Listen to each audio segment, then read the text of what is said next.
Welcome back to Walk with TLB. Tim Bryson here, and as y'all know, I'm a Black millennial who's eager to have unfiltered conversation with authentic people centered on international education, global sport, and Black culture. Today, we had to go outside of the United States on purpose, as you've seen in future episodes. And in this case, we went over to Europe to really speak with a friend, a colleague, a business partner, and someone who's truly shaping what the future of international education and global sport looks like globally, of course, but really focus in the UK space, which again, I'll allow our guests to share more about that. But very excited for this guest to join us today. Y'all seen the name, y'all seen her face. Without further ado, y'all help me welcome Lucy to the podcast. What's up, Lucy? Yeah, thanks, Tim. It's lovely to be here. And yeah, it's quite late here in the UK. It's nearly 20 to 8 in the evening. I know it's a bit earlier for you, but it's so lovely to be here. And honestly, it's a real privilege that you've asked me to come and speak to you today. I know we're both incredibly passionate about international education and having that mobility, not only from UK students and European students going to the US, but also from my perspective, helping educate athletes across the US on their opportunities here in Europe. So yes, thank you so much for inviting me to be on it. It's a real privilege and honor to be here tonight. Yo, it's a privilege that you said yes. Now we have you, yo. Like it's like this is literally every time I talk to someone not in the US, I'm like, praise the Lord, because I love different perspectives. We need it. Absolutely. And I spent 5 years of my career flying back and forth to the US. So at the moment, I'm not doing that. So it's so nice to be with you virtually and feel like I'm there today. So no, it's great. Thank you for having me.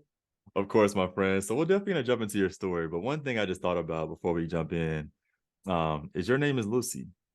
It is Who, indeed. how, why? I don't know, but you're probably the only Lucy I know. Like, where'd you get your name? That is so interesting. I guess, yeah, there's quite a lot of Lucy's in the UK.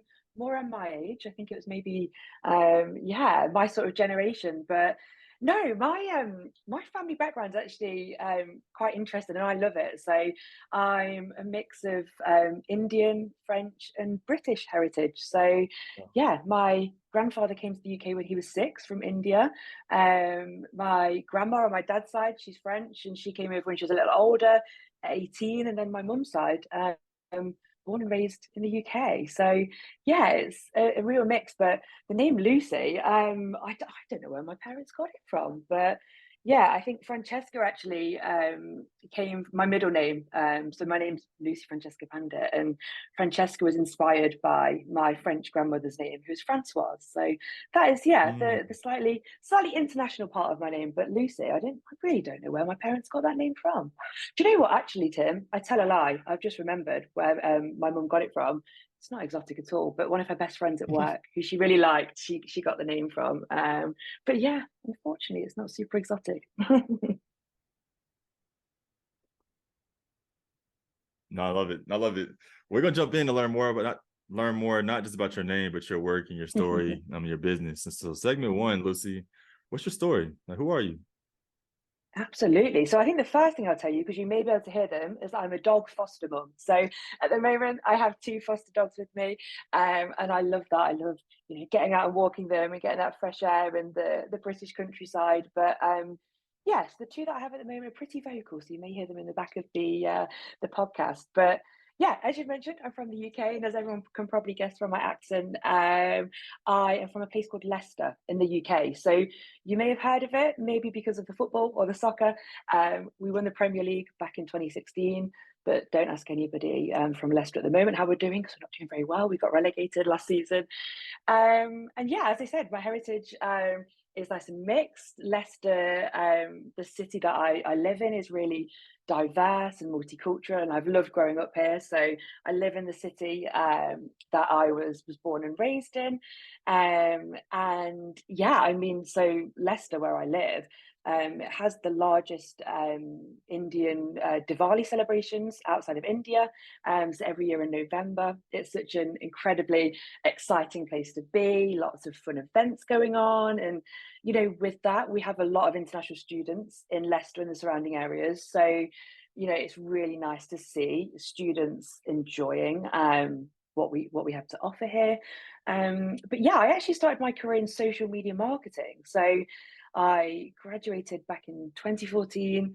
I was a social media marketeer, and I did that for just over a year, I think it was, and I got to meet lots of incredible people. I got to learn so many amazing things. However, it just wasn't for me. Sitting behind a computer all day, I just found it wasn't me. And I saw a job still in marketing, but at a university. So a local university called Montfort University, which I actually graduated from as well. I headed back there to do marketing, and it was then that I learned about this amazing world of international education and that student mobility and students coming to the UK in particular. So yeah, I was working in marketing and promoting the university to lots of international markets, and it really opened my eyes to how many international students were interested in the UK. Because from my own experience, I mean, I don't know what it was like for you, Tim, at undergrad, but the course that I chose, I did education and history, was sort of really focused towards becoming a teacher in the UK. So naturally, most people who studied my program were from the UK. I think we had one international student on the program. So during my undergrad, I didn't really see that many international students on my program. I know I saw them, got to engage with international students through lots of other things, through societies and getting to know people outside of the classroom. But it wasn't until I actually worked at a university in marketing, and international marketing in particular, that I saw just how many students were coming to the UK and from such a diverse range of backgrounds. I mean, at the time, I think the university that I was working at had over 130 different nationalities studying there. And it was incredible to see. And I just, from that moment, I think I started there in 2015, I just fell in love with this world of international education. I was getting to engage with students on a daily basis who were telling me how this opportunity had changed their lives, how they'd got to experience a different culture, they'd got to meet lots of people in the classroom from different backgrounds, and how eye-opening and the sort of positive impact it had on their life. So I knew from that moment I wanted to work in international education, and I I was lucky enough to go on a trip to China with my job and promote international education to students in China and help them learn about coming to the UK. And it's from that moment that I thought I need to do this for the rest of my career. And yeah, I'd say the rest is history. So you mentioned your international marketing position at your alma mater, but you also had a couple more different positions in UK higher ed. Is that UK higher ed? England higher? What's the Yeah, you've got it. Absolutely. Yeah, Yeah, this is I like this. I like this. And UK higher. I'm like, no, I used to say in US higher ed, but in UK higher ed, particularly at Loughborough, I'm on a course with Handshake. Can you just talk more about how those other two positions also help to refine, clarify, where you are today?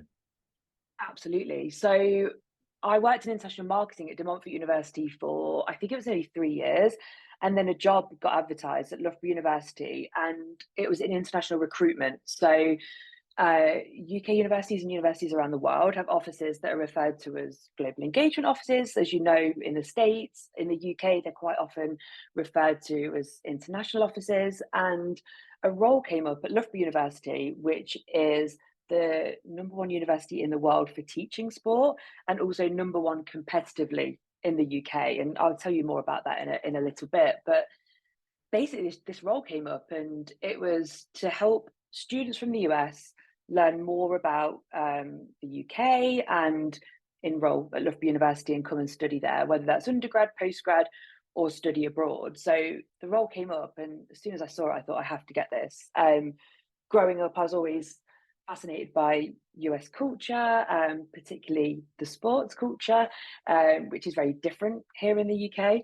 And I just thought, I've got to get that job. And I was lucky enough, and I'm so grateful to my colleagues who were on that interview panel that day.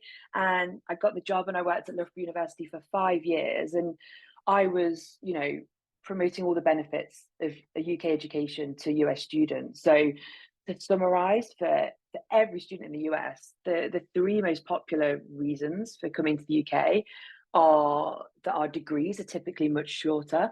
So to get an undergrad is typically 3 years. Now, In Scotland, they're 4 years, but again, in Scotland, there's lots of additional benefits for studying undergrad there.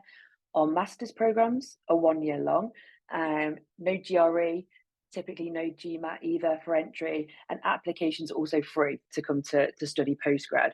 And then also study abroad. We have lots of opportunities in the UK. So students can come for whether it's 1 week, 2 week, or programs, or they can come for semester long programs as well. So there's lots of opportunities, and the cost of a degree in the UK is typically much cheaper than the US, and that even goes for universities that are world famous. So those that you will have heard of, your Cambridge University, Oxford University, degrees are much cheaper there than they are at counterparts in the US. So there's lots of incredible opportunities in the UK compared to the US. And then in addition to that, for student athletes, one of the main things that attracts student athletes to the UK is that eligibility means nothing outside of the US. So those student athletes that have exhausted their eligibility during their undergraduate studies, they can come to the UK and they can continue competing whilst gaining a master's degree. So I just, fell in love with promoting that opportunity to student athletes because, you were literally changing people's lives on the spot. People had never heard of this opportunity. And to stand there and tell people that, you may have been told all of your life that once, your playing days are over, you've got to think about doing something else. And sort of changing that narrative for student athletes just became something that I couldn't get enough of. I wanted to keep flying out to the US and telling more students about it because, it sounds a bit it sounds a bit cringy, but it's so true. You literally change people's lives, and I witnessed it firsthand how people develop over that year, how they change, how they build on their skills that they've got in the US, and yeah, I just sort of became addicted from that moment and fell in love with doing that whilst at Loughborough. And I knew at that moment that I had to find a way of telling more students in the US about this opportunity. And that is what led me to found Athlete Futures Abroad. So where we are today.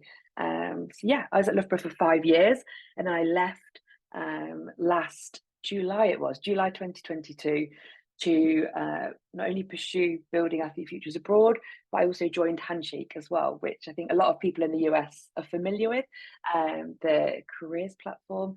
But Handshake have also, built a presence here in the UK. So I was part of that team that was doing that for a year as well. And then more recently, I'm pursuing AFA full time pretty much. So yeah, it's exciting.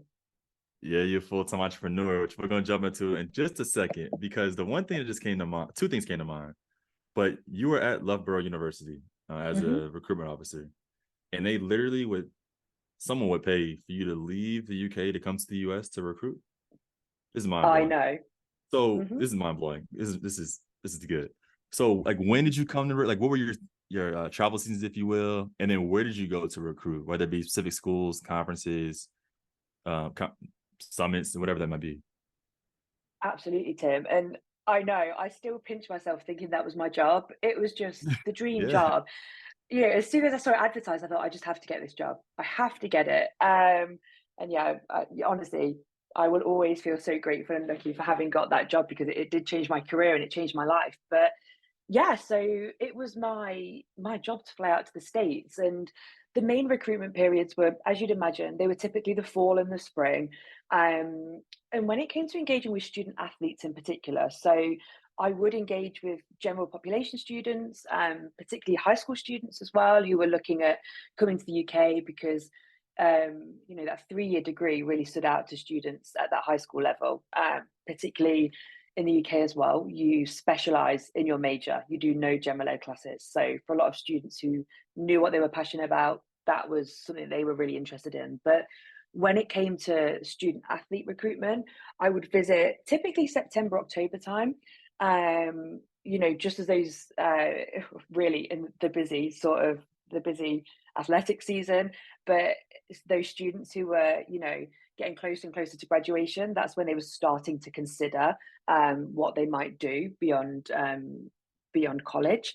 And then I would also travel quite extensively in February, March time. So once student athletes have finished those final, competitive seasons, or those that are, they have 1 year ahead of them, they're really starting to think at that time period about what their lives might look like in the future. So yeah, I would travel a lot. And with Loughborough being such a sporting powerhouse, it's sort of naturally aligned with D1 schools. So those athletes from D1 schools who are competing at that really high level, they would sort of transition really well into Loughborough.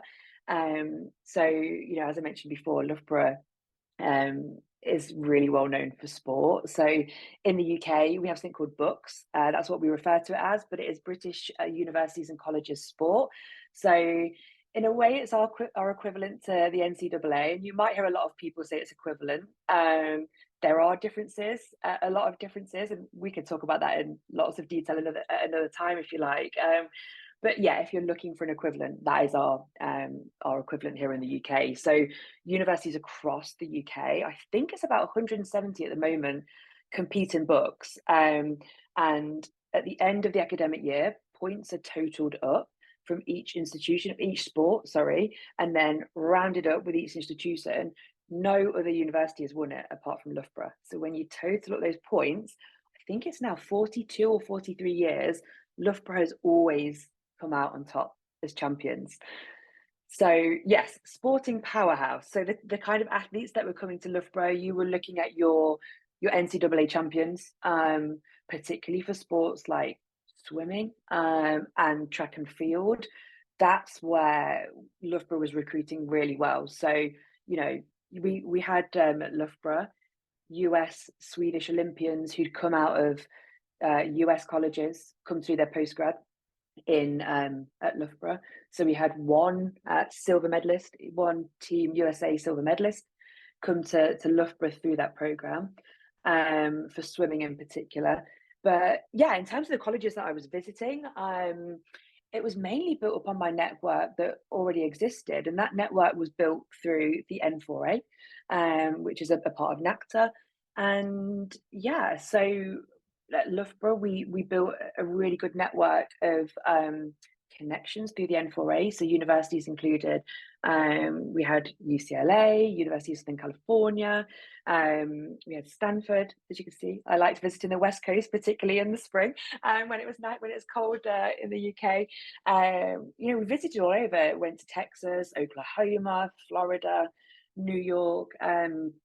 But as we'll go into more detail in a bit, the sport setup in the UK is very different. So, whilst we were recruiting from these huge sports institutions in the US for programs like swimming and track and field, there were other sports that, like lacrosse, where students from D3 institutions or even club athletes were better suited to those programs. So, yeah, the setup in the UK is very different.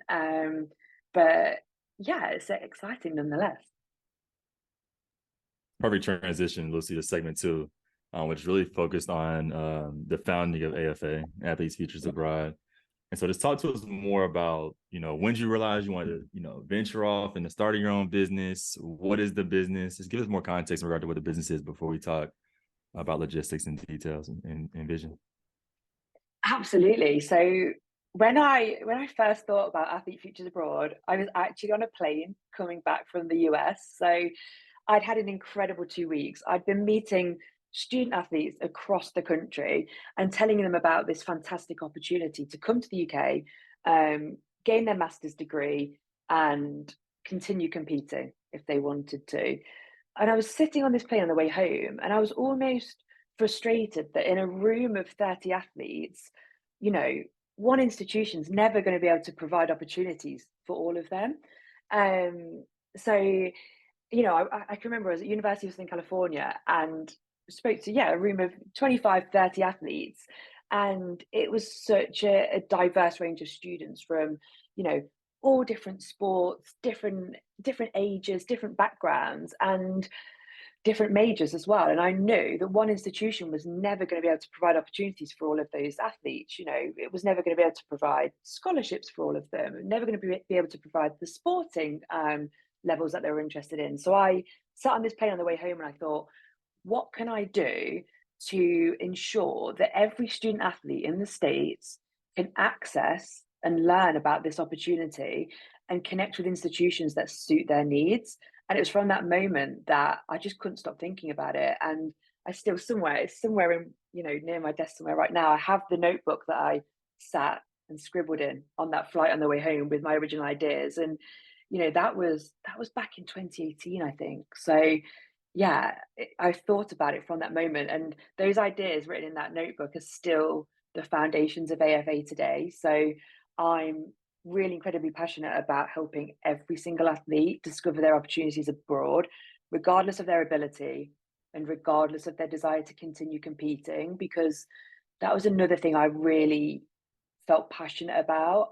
I felt I was going to speak to all of these athletes and tell them about this incredibly exciting opportunity. Yes, you can continue competing in the UK, but I felt that that didn't really address that sort of identity crisis that athletes go through when they are looking at graduating and looking at, you know, what's next for me. I felt that, yes, you know, going to continue your competitive career is fantastic for quite a lot of students, but there's also a number of students out there who might be looking for something else. And by immersing yourself in a different culture like the UK and experiencing all those other benefits that studying abroad provide, that might help them develop, you know, as a human being outside of being an athlete.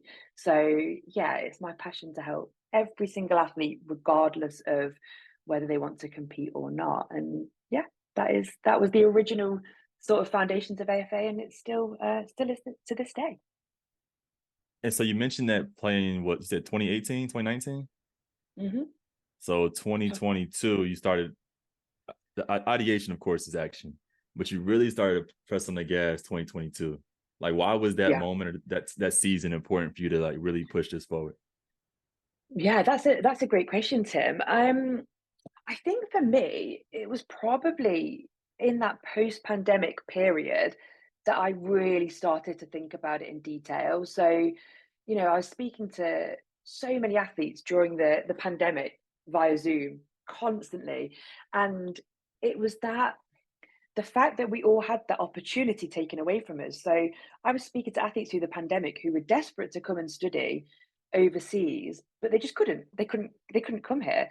I mean, obviously, as things developed, there were ways of coming overseas and experiencing, you know, what different countries had to offer. But post pandemic, I thought it's such a fantastic opportunity that athletes just, you know, don't know about. And I wanted to make it my mission to ensure that no more athletes missed out on this opportunity, and that, you know, it wasn't discovering the opportunity wasn't based on luck. So I was speaking to so many student athletes that they'd found out about this opportunity because they'd seen a friend of a friend do it, or, you know, their cousin had spoken to somebody that knew about it, and or they'd seen it on Instagram, they'd seen somebody else having a great time overseas. And I thought, that's great that they know about it, but how can we make sure that this is common knowledge and every student athlete in the US knows about it? So I think, yeah, post pandemic, it just became a lot more urgent to me that students found out about it and that they knew about it, because a lot of student athletes had that opportunity stolen from them by the pandemic. They weren't able to go and study abroad, or things that we were taking for granted prior to the pandemic came to the forefront, you know, as things lifted. And we realized the importance of, you know, getting to study abroad, or whether it's 2 weeks abroad as a study abroad program, or, you know, a 1 year postgrad or a 3 year undergrad, the benefits that that would have to somebody's life, I think just became so much more apparent after the pandemic. And yeah, I just wanted to get things started. So you're getting things started, have gotten things lifted, to be honest. And what I'm curious to learn more about, right, is if I'm a current college athlete, club athlete, or even a student in the US, I Hmm. come to discover athletes futures abroad, right? The website, either through social or, you know, network. What's the, like, what happens next? Like, how does your service platform help to connect the athletes to the schools in the UK? Yeah, absolutely. So one of the things that I'm really passionate about is that Athlete Futures Abroad will always be free for student athletes to access. They will never pay a single dime to access my services because I want Athlete Futures Abroad to reach as many students as possible, and I want it to be accessible to everybody. So that is one thing. Any student athlete across the US or anywhere in the world can land on Athlete Futures Abroad. They can discover the opportunities, they can read blogs, they can read articles, they can learn about what it is to come to the UK. And if they want to pursue it further, they can create a free account, and then they can then connect with UK universities. So the university partners that we have on Athlete Futures Abroad at the moment, they range from those sporting powerhouses like Loughborough. So Loughborough are one of our partners, through to small arts institutions that don't have any sports programs at all. So student athletes can really explore every opportunity. So and students also, when they sign up, they get to choose 3 levels of interest. So they can either declare that yes, competing is of the utmost importance to them, and they must compete if they come to the UK. They can also select if they're undecided and they want to explore their options, or they can select that no, their competitive career is over and they just want to come, see a different culture, gain a master's degree, and just have some fun. So it is my passion to ensure that those students get to connect with the right universities for them. So we're actually seeing a lot of students select that they're undecided, which for me is just so exciting because it shows that students are really exploring their opportunities. So you might get a student athlete that's majored in an art program, and they might be looking at those small arts institutions. They might be, considering that actually they don't need to continue their sport to develop, academically. And then we've also got those student athletes who are incredibly serious about their sport, exploring their options as well. And yeah, it's so exciting to see a diverse range of students. And you just touched upon it a moment ago as well. We're not just seeing those varsity athletes utilize Athlete Futures Abroad.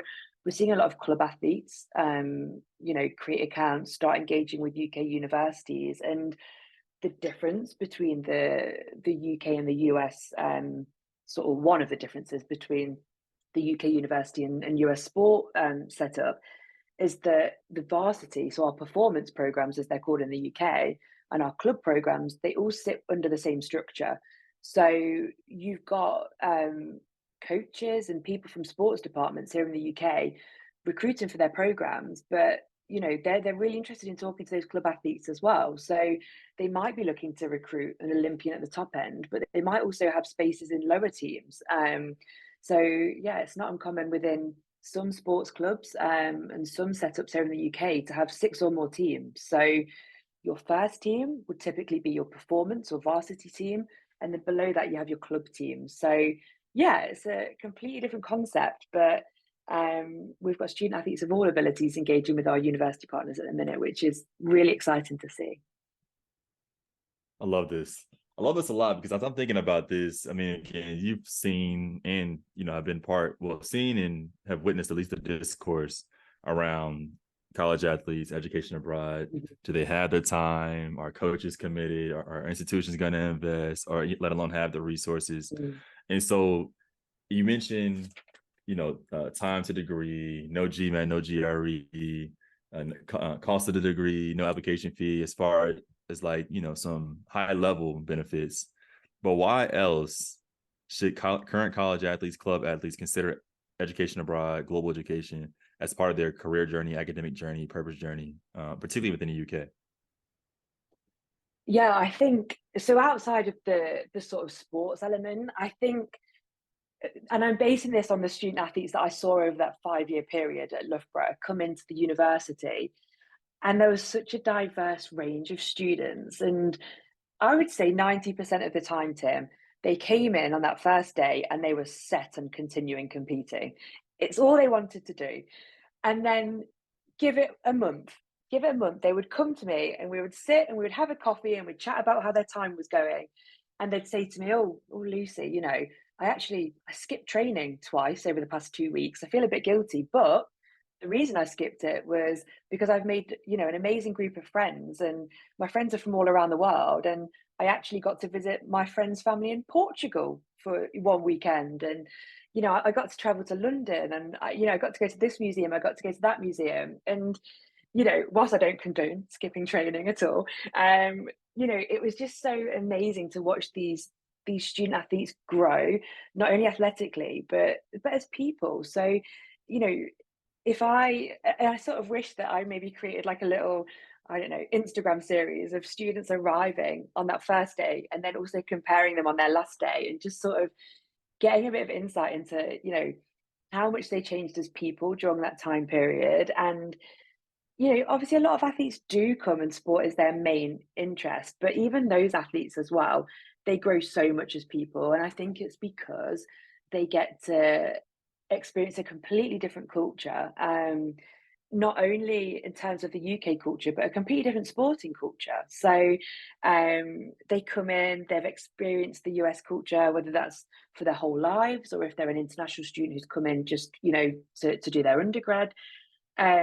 And they get to experience something completely new. And just as in the US, the careers support at UK universities is fantastic, and they really promote that sort of immersion in not only the local UK culture, but the European culture. So something we take for granted in the UK, and I know we had a conversation about this earlier this week, is our proximity to mainland Europe. So I can fly to Paris in 45 minutes, and it costs me about $60. So we take that for granted here in the UK. But student athletes, after that 1 year studying a master's degree, I would say that the vast majority of student athletes that I spoke to had seen more of Europe than I had. And we used to joke about it. I'd be flying back to the US all the time to speak to other student athletes, and they'd be flying to Europe. But just seeing them develop as people was amazing. I think the reason that they did that was because of the opportunities that we have here in the UK that are so unique. So, that proximity to Europe, the rich history and culture that we have. And yeah, it's just amazing to see people experience it, because as a Brit, I take it for granted. Yeah, literally, I cannot wait to visit Europe. But you mentioned, I'm gonna lose my train of thought real quick because you mentioned the athlete piece, right? And really, Mhm. what you're doing with AFA is really scaling this education in a way that's still meeting individual needs, which is Yeah. challenging to do, but you're doing it. So kudos to you for sure, because it's not easy at all. Yet, I know you can connect with coaches, athletic departments, study abroad, education abroad staff. Is that also a possibility? Yeah, absolutely. So student athletes can connect with UK admission staff. So admission staff, coaches, other sporting staff here in the UK.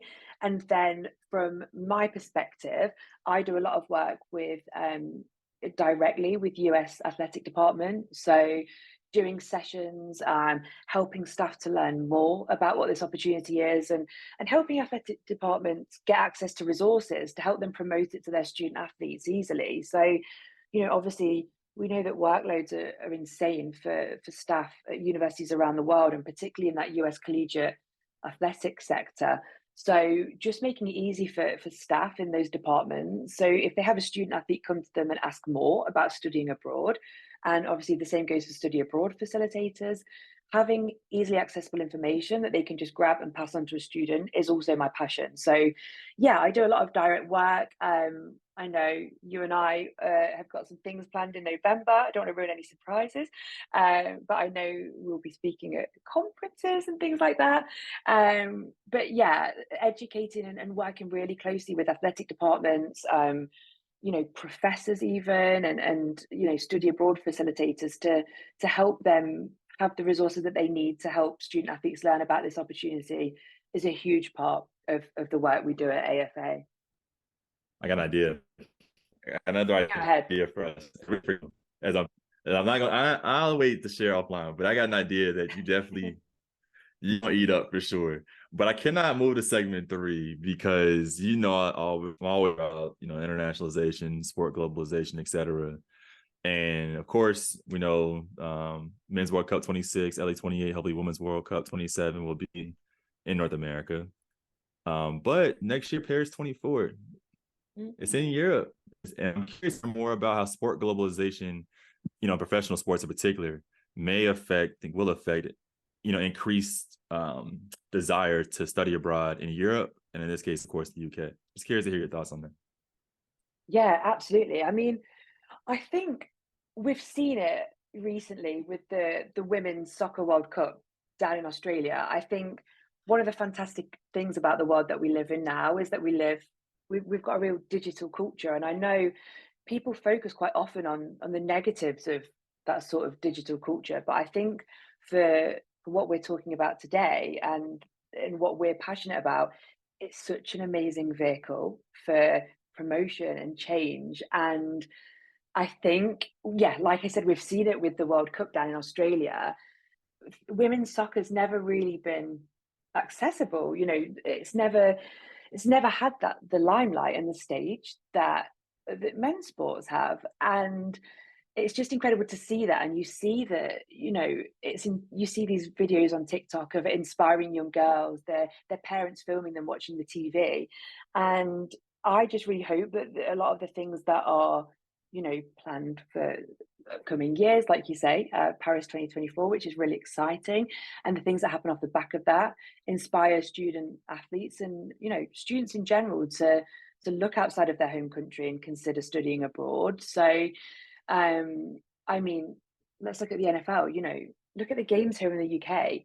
They sell out within minutes. I've never been able to get tickets for it, but without Instagram, without YouTube, without, everything that we consume digitally, we wouldn't know about those things. And I think we can tap into that sort of market for those hugely popular sports and sort of learn from it, from this sort of smaller opportunity that we're trying to promote, and just ensure that it's accessible to everybody. We know that students spend a lot of time on their phones, so I think that it's something that we can, yeah, really learn from and really tap into. And I think you're coming to Paris, aren't you, in a few weeks' time? Not only to do some exciting things that we have planned, but also for those college games that are going on here in Europe. And it's incredible to see people traveling to Europe for these games. And what's also even more incredible is to see Europeans really buying into that sports culture. Like I said, you just can't get tickets for anything. You can't get tickets. As Europeans, we love your sports culture.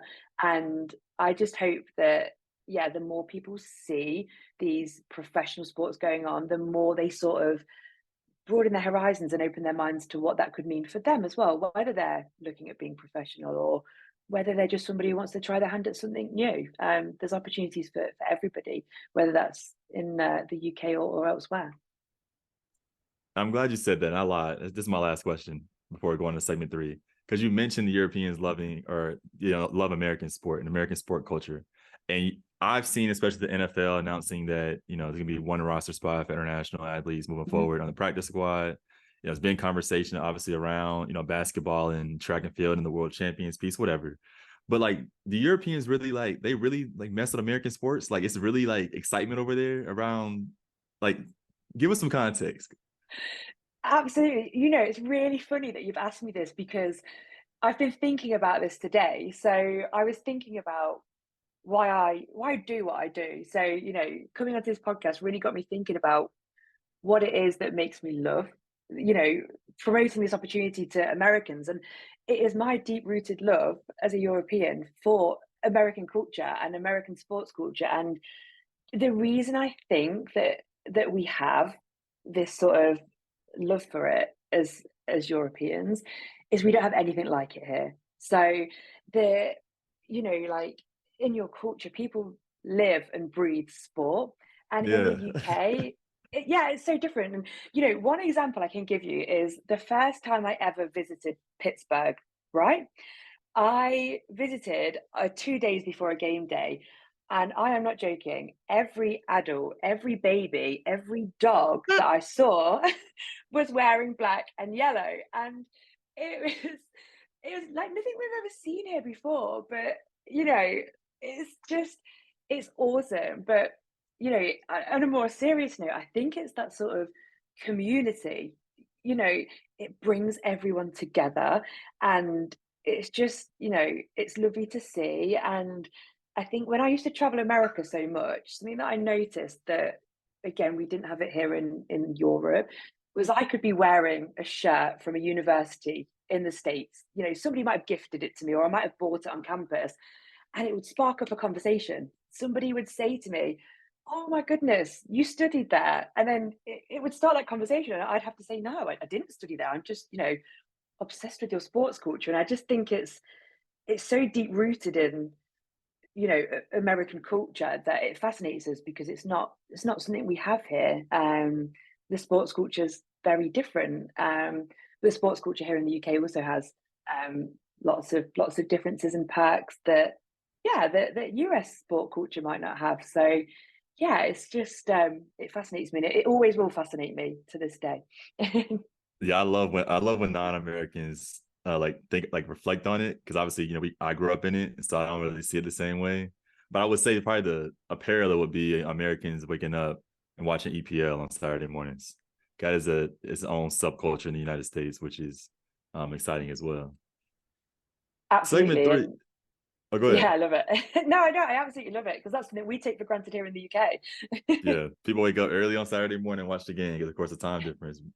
No, but segment three, I think for me and for us, I mean, really excited that your business is off the ground. I'm doing phenomenal work.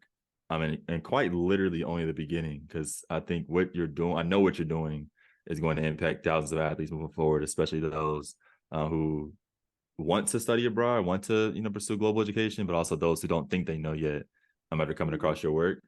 But the most important question here is how can our podcast community best support you, your work, and your purpose journey?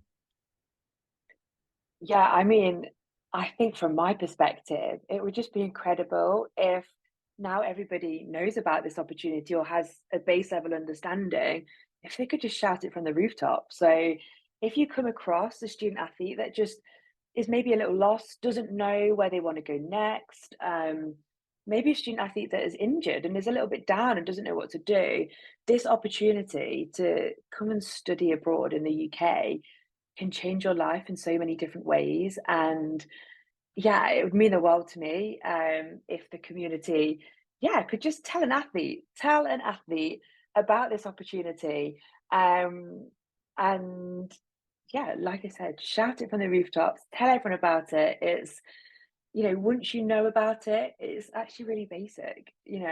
Our degrees are shorter, they cost a lot less.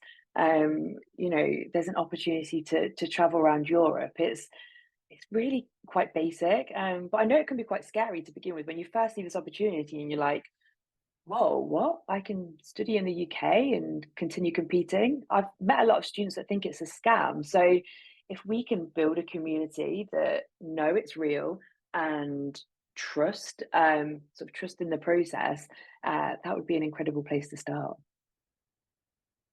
I love it. I love it. I cannot wait. I'm not gonna ruin it right now. We got to do it big when we not make this announcement. So I'm gonna save that piece. But I will and want to give you your flowers. Y'all say that in the UK? Give you your flowers. No, fill me in. What does that mean? It's like at like funerals or like going home services, like give someone Yeah. it's like giving someone their Oh, flowers is like giving it the flowers while they're still alive. oh, okay. Yeah, we don't say it here.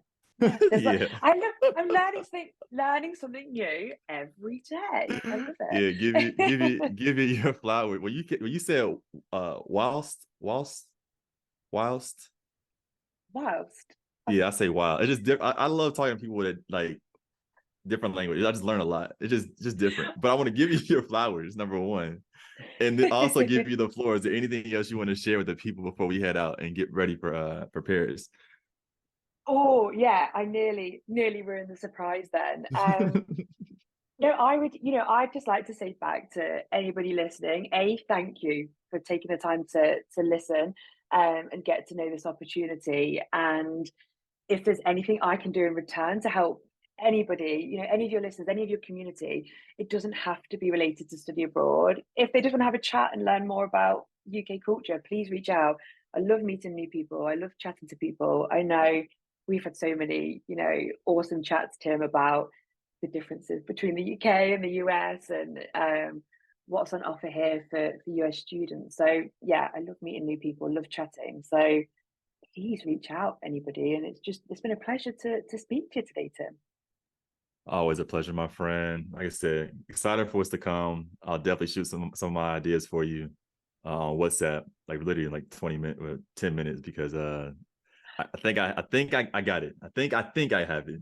I think I got it. I'm But I'm gonna let everybody else go either eat their dinner if they're listening at night, have their lunch over in the US. But nevertheless, Lucy, again, thank you for your time. Look forward to seeing you in person very soon. For everyone else, man, thank y'all for tuning in to another episode of Walk with TFB. Hope y'all have enjoyed this conversation. And as Lucy has said, tell an athlete, tell a coach, tell an athletic department. Let's make sure that college athletes here in the U.S. know that education abroad in the U.K. is possible, and that Athlete Futures Abroad will make it happen. Look forward to seeing y'all next week on another episode of Walk with TFB. But as always, until then, walk with me.